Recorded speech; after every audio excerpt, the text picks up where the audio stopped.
Iya kan? Dua-duanya saling butuhkan. Ini negonya alot pasti. Negonya alot. Kan ini harga nih, pasti harus ada harga tengah. Nah, harga tengahnya sudah diomongkan sama Sekjen Hasto. Apa? Pak Anies tidak perlu jadi PDIP, tetapi yang penting bersedia menjalankan visi dan misi kita dan berorientasi pada wong cilik. Gampang dong. Ya, itu menunjukkan bahwa PDIP pun ingin melonggar sama Anies biar tidak deadlock. Oke. Jadi gini, sebenarnya kuncinya di PDIP sekarang. PDIP ditinggalkan sebagai satu-satunya partai yang dipaksa untuk beroposisi. Dengan fenomena Kim Plus ini. Sengaja PDIP tidak mau diambil. Kenapa? Karena masih pengaruh Jokowi.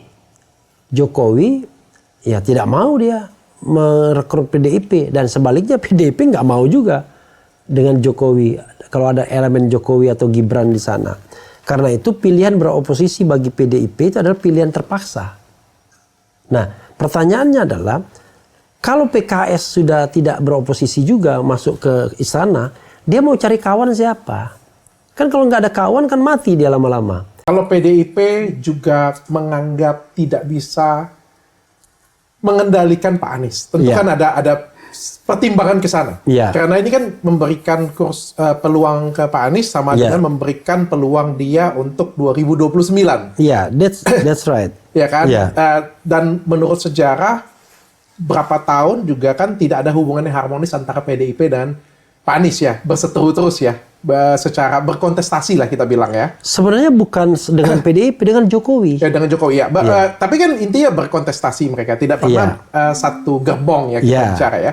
Tapi memberikan gerbong ini kan sama dengan memberikan gerbong. Kalau hari ini diberikan gerbong artinya itu sampai kita berbicara panjang nih, bisa sampai 10 tahun atau 15 tahun ke depan kayak gitu kan. Tentu ini jadi pertimbangan. Kalau dibandingkan Prabowo ini kan orang yang sudah the old man. Dia nggak akan sabar lagi berdebat itu. Ininya udah nggak, dokter kan udah tua, nggak kenceng lagi, kan begitu. Ganjar punya keterbatasan wawasan internasional. Ganjar nggak pernah melalui forum-forum internasional. Jadi kalau kita misalnya mengirim delegasi Indonesia ke dunia internasional, yang bisa ngomong tuh Prabowo sama Anies doang. Ganjar nggak akan bisa ngomong, ya kan? Tapi kalau berdebat, lihat saja debat Pilpres kemarin.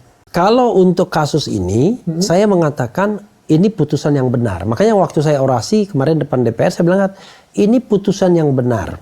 Dalam 3 perspektif saya katakan. Dalam perspektif kepastian hukum, dalam perspektif keadilan, dan dalam perspektif demokrasi. Nah, kepastian hukum itu yang menyangkut menyangkut Kaisang, yang soal usia. PDIP sendirian, ya kan? Karena dilihatnya PDIP ini bisa mengajukan calon, dan ada desas-desus dia mau mengajukan Anies Baswedan, ya kan? Ya muncullah kemudian RUU Pilkada yang kemudian didemo orang rame-rame kemarin, tanggal 22 Agustus. Jadi begitu tanggal 20 putusan MK, tanggal 21 rapat Badan Legislasi, langsung selesai perubahan itu. Dan perubahan itu materinya mengubah putusan MK. Makanya ribut tanggal 22 kemarin. Oh, itu sudah disetujui bahkan? Sudah disetujui di Balek, Badan Legislasi. Tinggal paripurna. Tanggal 22 itu tinggal paripurna. Oh, itu yang diributkan. Nah, itu. Dan kemudian paripurnanya gagal.